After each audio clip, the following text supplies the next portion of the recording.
Hello team, we are from Gamma Cohorts group number 8 and the topic we have selected is regulating technical platforms, Twitter versus India. Okay. Hi guys. I like to start off the discussion. So basically, nowadays, what you have seen is a requirement by organizations to regulate the internet platforms, because right now the internet platforms have become a major corporation. They have accumulated a lot of monopoly in the business and are able to regulate the information they have. Now you see certain businesses like Google, Instagram, Facebook, and other similar media platforms, they are the majority shareholders in the market, and because of that they are able to regulate what information they want and how they want to let the public view it. So due to this, I think there's a rising need to consider regulating these bodies so that the people can have some sort of control over what is being regulated and what is being accessible to the populace.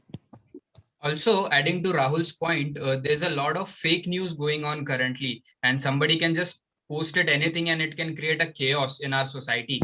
So we have to find out who that person really is, who is creating such chaos and such differences among ourselves. So pinpointing to that person is, I think, very important as far as national security is concerned. So we need to be able to find that, and regulation is important for that aspect. Yeah, I do accept that regulation is important, but the amount of regulation is also very much needed to be talked about, because just because the government has the power to ask these companies whatever they want, doesn't give them the right to get whatever information they need. They have to go through a proper channel.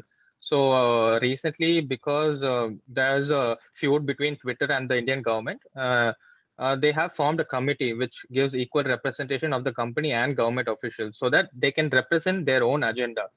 And this committee is actually very useful in forming different policies around social media and regulating it. So in that way, both the parties can pitch in and solve their own agendas. Mm. Okay, but what happened? I agree with the most of the points. The only problem we are having with Twitter versus government is it's infringing on the rights of the common people. Like, for example, the main sticking point is the government is not liking some of the things what people are saying. So if it is actually seen as the thing that it is actually curtailing the freedom of speech of the common people. That's the main sticking issue we are seeing right now between Twitter versus government. Exactly. Also, it is like a wrong picture is going to the people. Like from all the incidences, if we see that are happening between Twitter and the government. Recently, one of the BJP spokesperson has posted something related to the opponent party, saying that this was the Congress toolkit and which was aiming to discredit our PM, Prime Minister. So that screenshot went viral, and then again BJP spokesperson commented on that, and a very wrong picture was going to the public. Then Twitter had literally discontinued their accounts, and again it continued. Like for few of the BJP people, Twitter had that power to do that with their accounts. So from these all incidences, we can see that a very confusing and the wrong picture was going to the common people like us. So yeah. That is true. There's a lot of fake news which gets Yeah. spread on large scale these days, especially during the election time. As you guys would have seen during the American elections, Trump would have been spamming Twitter with all his opinions. But the problem is, people with high profiles like him, generally the public tend to believe whatever he says. So even though if it's fake news, people just blindly follow it. So in that Mhm. terms, the American government did restrict his freedom of speech. So similarly, I think India also, Indian government have the right to do that, because there's an equal potential of fake news spreading in our country too, especially with our highly diverse political environment. So definitely there should be regulations, but again, the government should go through proper channels. Channels, I mean, through legal platforms.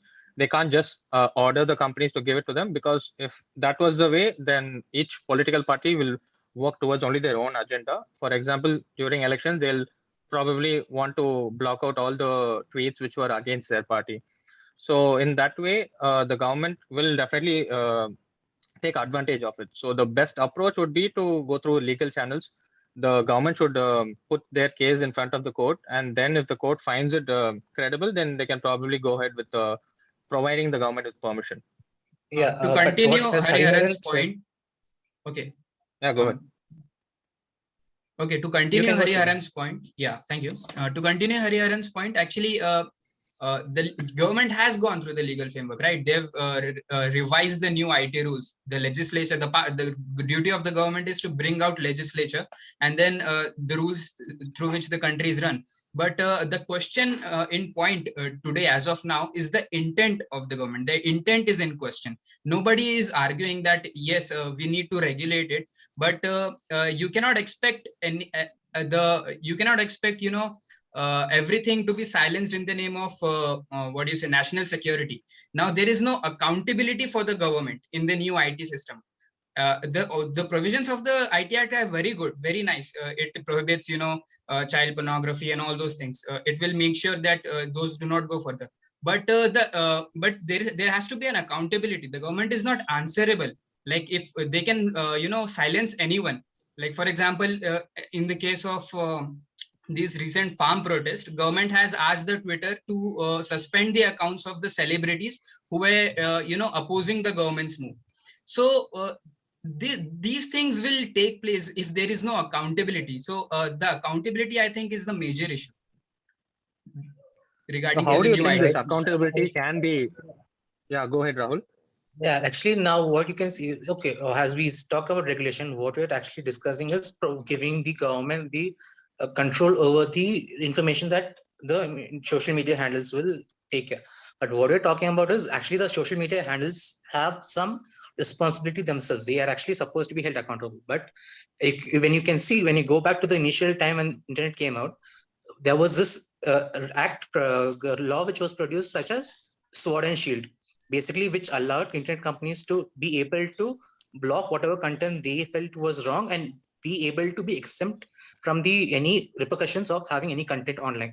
So but what actually the medias did is that they just abandoned the Sword portion and utilized the full shield and just kept saying that we can't do anything about what people post on our platform because it is a personal, it's a freedom of speech. But basically what we're trying to suggest is that the government will just inherit this entire policy as well. They can simply control block anything that is offensive to them and claim it that, okay, this is offensive, it is national security, we need to block it. So what it will become is simply a transference of that same thing into another person's hand.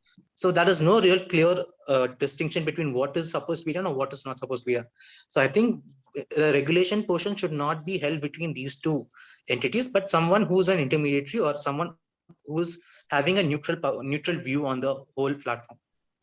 Basically, I a agree third with person who. I agree with Rahul's point, and just one more point I want to add is it's about the rule of the law is what government is actually saying.